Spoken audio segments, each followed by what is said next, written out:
صل عليه.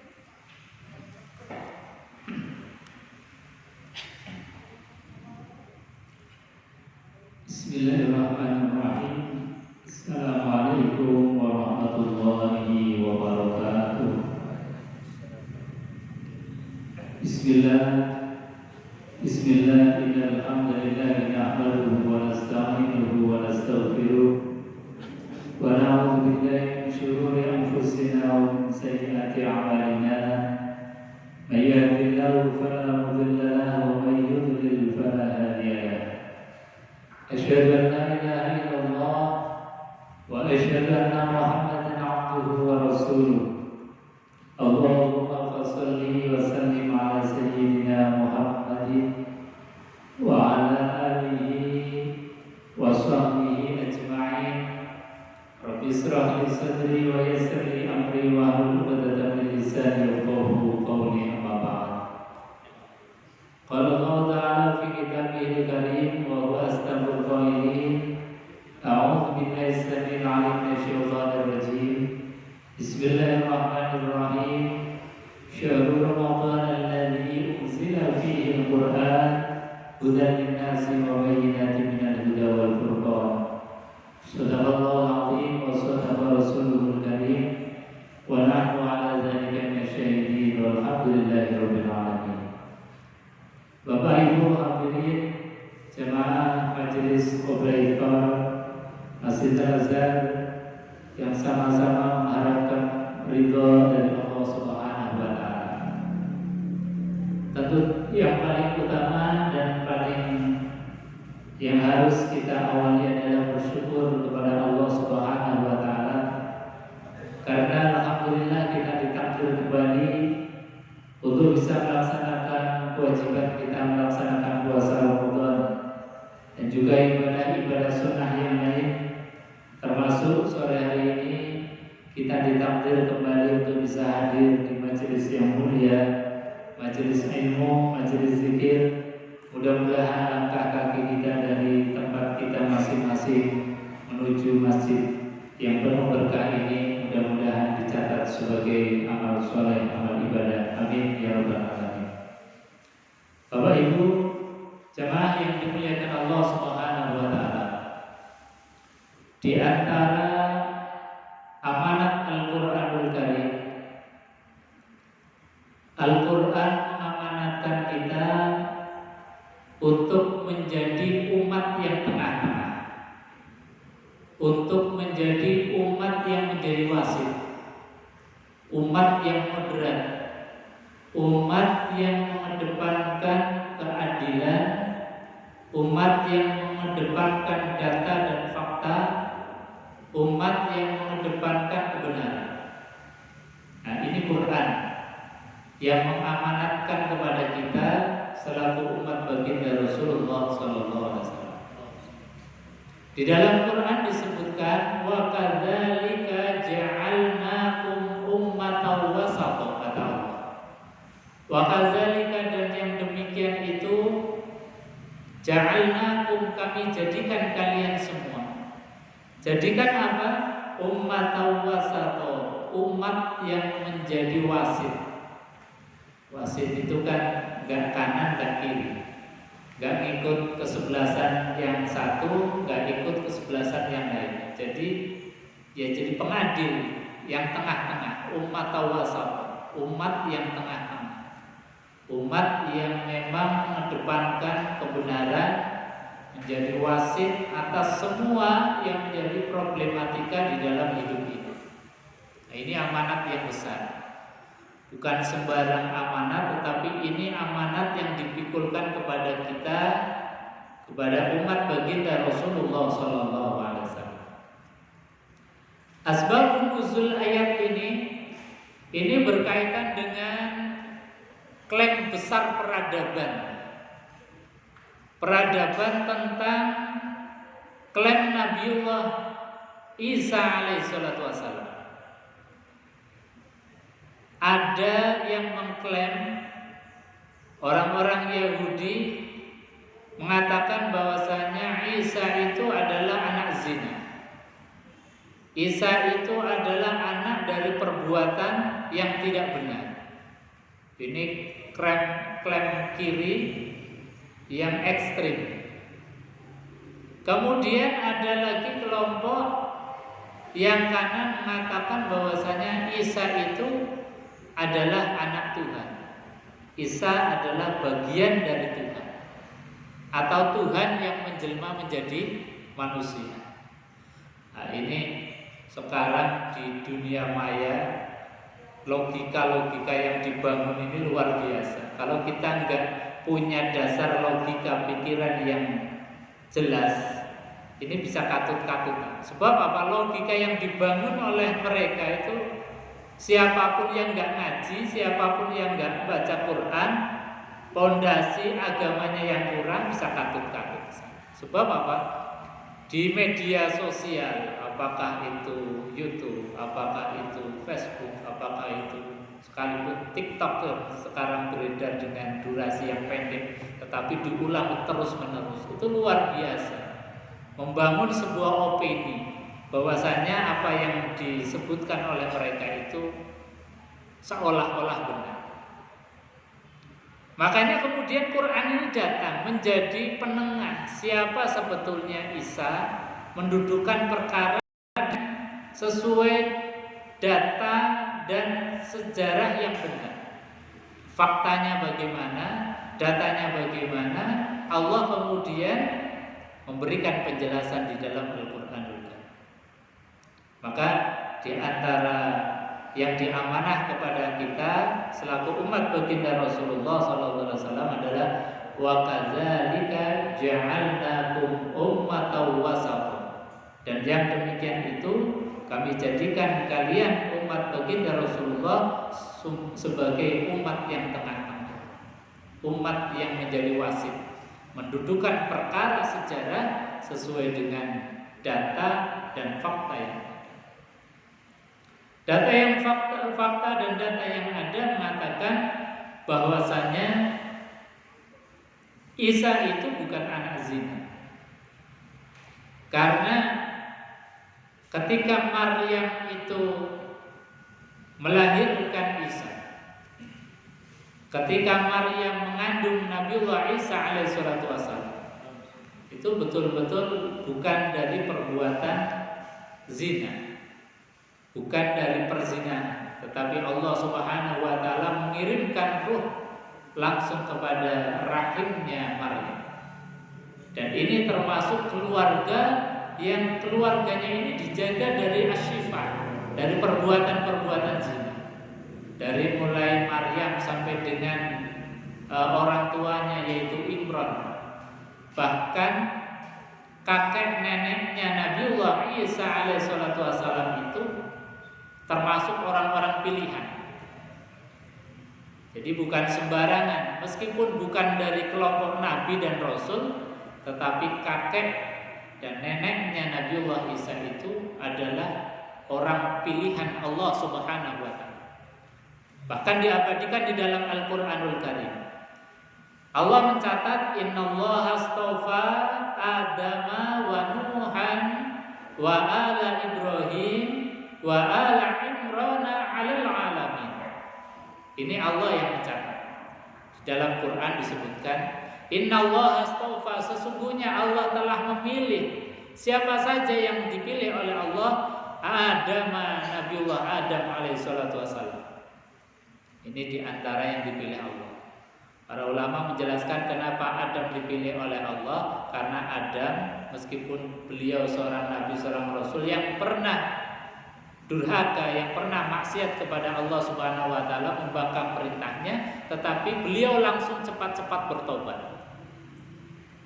Cepat-cepat tobat kembali kepada Allah Subhanahu wa taala. Nah, kemudian Allah mengangkat kembali. Ini menjadi orang pilihan. Wa Nuhan dan Nabiullah Nuh. Nabiullah Nuh dijelaskan para ulama di antara sebab Nabiullah Nuh dipilih oleh Allah adalah karena Nabiullah Nuh alaihissalatu wassalam itu seorang nabi yang punya kesabaran ekstra. Berpuluh-puluh tahun bahkan beratus-ratus tahun berdakwah, hanya 40 orang yang menjadi pengikut beliau. Ini kalau orang gak sabar ini ya sudah mutung. Jadi ustadz saja kalau berpuluh-puluh tahun dakwah ke sana kemari nggak ada jamaahnya bisa mutung. Tapi Nabiullah Nuh alaihissalatu wassalam punya kesabaran yang ekstra. Wa ala Ibrahim, dan juga keluarga Ibrahim. Kalau tadi person, jadi Adam sendiri, Nuh sendiri. Kalau ini ala Ibrahim, keluarganya Ibrahim, semuanya menjadi al-Mustafa, orang yang dipilih oleh Allah Subhanahu wa taala. Dan yang keempat adalah wa ala Imran alal alamin, dan keluarga Imran. Siapa Imran? Yaitu kakeknya Nabiullah Isa alaihissalatu wassalam. Disebutkan dalam Quran ala Imran, keluarganya Imran, bukan Imran sendiri. Padahal beliau bukan seorang nabi, bukan seorang rasul. Kalau yang pertama, yang kedua, yang ketiga, mungkin kita bisa mengatakan, oh pantas Nabiullah Adam dipilih karena beliau seorang rasul. Nabi Nuh juga kita akan mengatakan bahwa pantas saja, karena Nabiullah Nuh juga seorang nabi dan seorang rasul. Nabiullah Ibrahim juga mungkin kita bisa mengatakan pantas saja, karena Nabiullah Ibrahim dan juga keturunannya itu semuanya menjadi nabi dan seorang rasul. Tapi ini bukan dari kelompok nabi, bukan dari kelompok rasul. Ala Imran, keluarga Imran dipilih dan dicatat di dalam Al-Qur'anul Karim. Bahkan catatan sejarah ini ila yaumil qiyamah akan bisa dibaca semua manusia. Kalau kita membaca Quran pasti akan menemukan bahwasanya ada keluarga yang bukan dari kelompok nabi, bukan dari kelompok rasul, tetapi dipilih oleh Allah Subhanahu wa taala. Ini luar biasa. Nah, di antara sebab Imran itu dipilih oleh Allah, ini ayat berikutnya menjelaskan, "Idz qalat imra'atu Imran rabbi inni nazartu laka ma fi batni muharraran fataqabbal minni." Di antara sebabnya itu ketika istri Imran, yaitu neneknya Nabiullah Isa alaihissalatu wassalam, ketika mengandung, itu ini istrinya Imran bernazar. Nazar itu di atas cita-cita. Kalau cita-cita nggak kelakon nggak apa-apa, nggak dilaksanakan nggak apa-apa. Tapi ini nazar. Nazar itu sudah hukumnya wajib, harus dilaksanakan. Jadi nazar ketika beliau mengandung, nazarnya apa? Ini yang luar biasa. Yang mungkin kita kalau jadi orang tua harusnya juga punya nazar atau minimal cita-cita ini. Ibu-ibu atau mbak-mbak nanti kalau sudah menikah, kalau pengen menjadi salah seorang atau keluarga yang sama-sama dipilih oleh Allah, bisa dinazarkan ini. Nazar seperti nazarnya neneknya Nabiullah Isa alaihissalatu wassalam, yaitu istrinya Imran. Apa nazarnya? Il qalat imratu Imrana, ketika istri Imran itu mengandung, il qalat imratu Imrana rabbi inni nazartu laka, duhai Allah, duhai Tuhan, aku bernazar laka kepada Engkau. Nazarnya apa? Ma fi batni muharraran, ya Allah, jadikanlah anak yang masih dalam rahimku ini, anak yang masih dalam perutku ini, kata istri Imran, jadikanlah muharraran, sebagai muharrir. Apa itu muharrir? Muharrir itu di dalam kitab tafsir disebutkan, termasuk di dalam kitab tafsir Ibnu Katsir, yang namanya muharrir itu adalah li khidmati baitikal muqaddas, orang yang khidmah mengabdi di Baitul Maqdis, di Bethlehem, di tempat yang suci.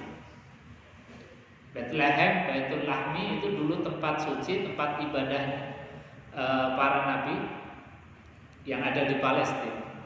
Itu istri Imran nazar, ya Allah, jadikanlah anakku ini nanti kalau sudah lahir, kalau sudah besar, menjadi muharrir, orang yang mengabdi di masjid, orang yang mengabdi di Baitullah, orang yang mengabdikan diri di rumahnya Allah Subhanahu wa taala. Ini adalah nazar yang spektakuler. Kenapa spektakuler? kalau nazarnya orang zaman now, zaman kita atau zaman orang milenial, mungkin nazarnya ya Allah nanti kalau engkau besar jadi presiden, engkau besar jadi dokter, engkau besar jadi insinyur, engkau besar jadi bos.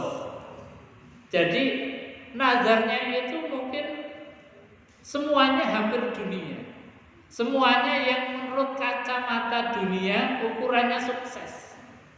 Tapi nazarnya istri Imran ini adalah nazar supaya menjadi pengabdi di masjid, orang yang mengabdikan diri di Baitullah.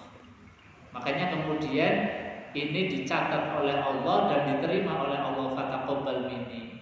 Ya Allah, terimalah nazarku ini, dan Allah menerima nazar. Akhirnya apa? Ketika istri Imran itu melahirkan, ternyata yang dilahirkan itu gak sesuai dengan ekspektasi.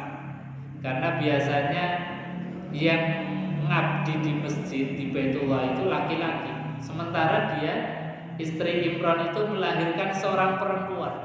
Maka sempat kecewa. Ya Allah, kok perempuan? Padahal aku sudah nazar bahwa anakku ini nanti mau tak titipkan di Baitul Bethlehem. Tetapi Allah Subhanahu wa taala kemudian mengatakan bahwasanya sama, laki-laki perempuan sama. Akhirnya kemudian Maryam yang nama anak yang diberikan oleh Imran ini kepada putrinya. Kemudian Maryam kecil ini dititipkan ke pamannya, yaitu Nabi Zakaria. Dititipkan ke Nabi Zakaria sampai besar, ya hari-harinya berada di masjid di Bethlehem, di tempat ibadah. Bahkan Allah sendirilah yang mengirimkan makanan kepada Maryam ini. Sampai Nabi Zakaria ini setiap kali masuk kamarnya Maryam itu semua makanan sudah tercukupi, ada buah-buahan. Setiap kali makan, padahal Nabi Zakaria nggak pernah ngasih makan, nggak pernah ngasih buah. Ini ada di dalam Al-Quran, surat Ali Imran, bisa dicek fakta sejarahnya. Quran menjelaskan begitu luar biasa. Jadi Maryam ini adalah orang yang suci, orang yang tidak seperti yang diklaim oleh orang-orang Yahudi. Artinya apa? Quran ini membersihkan nama baik Maryam. Quran membersihkan nama baik Nabiullah Isa alaihissalam. Islam membersihkan nama baik keluarga dan keturunan dari Nabiullah Isa alaihissalam. Jadi Quran sangat kaya. Quran juga menjelaskan tentang klaim kanan yang disampaikan oleh orang-orang Nasrani yang mengatakan bahwasanya Isa itu adalah anak Tuhan atau bagian dari Tuhan atau Tuhan yang menjelma menjadi manusia. Ini orang-orang Kristen, orang-orang non-Muslim. Itu kalau membuat logika, Tuhan kan maha kuasa. Ya kekuasaannya Allah bisa apa saja. Mau jadi manusia pun bisa. Ini logika yang kalau menurut logika kita iya benar. Tuhan bisa apa saja. Innallaha ala kulli syai'in qadir. Allah maha apa saja. Tetapi kemaha kuasaan dan kemahabisaannya Allah itu meskipun bisa menjadi apa saja, tetapi tidak kemudian menurunkan derajatnya menjadi seorang hamba yang membutuhkan kepada makhluk. Kalau misalnya Tuhan kemudian menjadi manusia, padahal manusia itu secara fitrahnya membutuhkan makan, membutuhkan minum.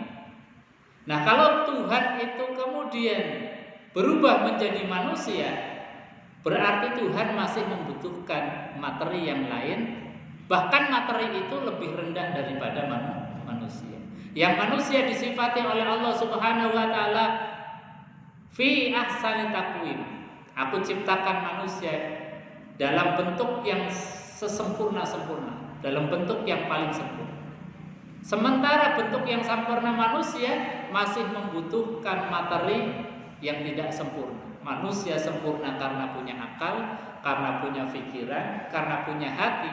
Sementara manusia yang sempurna masih membutuhkan materi yang tidak punya akal, yang tidak punya hati, yang tidak punya pikiran. Apa itu? Yaitu makanan, minuman. Artinya apa? Kalau Tuhan menjelma menjadi manusia, meskipun secara logika kekuasaan itu pasti bisa Allah, tetapi tidak mungkin itu kemudian disematkan kepada Tuhan. Makanya Tuhan itu di dalam dogma Islam, di dalam akidah Islam, itu sifat Tuhan haruslah laisa kamislihi syai'un, bahwa Tuhan itu tidak boleh sepadan dengan apapun. Kalau ada Tuhan yang masih menyerupai makhluk, berarti hakikatnya dia bukan Tuhan. Kalau Fir'aun itu kemudian mengaku sebagai makhluk, sebagai Tuhan, padahal dia masih makan, dia masih minum, maka dia hakikatnya bukan Tuhan.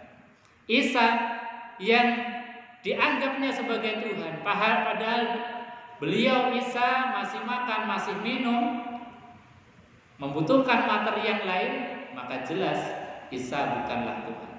Ini logika yang harus kita kuatkan. Makanya Allah di dalam mengkanter pendapat mereka orang-orang Nasrani hanya sederhana saja. Logika yang dibangun oleh Allah, kana ya'kulanit to'a. Kenapa Isa itu dianggap sebagai Tuhan? Kenapa Maryam itu dianggap sebagai bagian daripada Tuhan? Kata Allah, kana ya'kulanit to'a, bahwa keduanya Isa dan Maryam itu masih membutuhkan makan.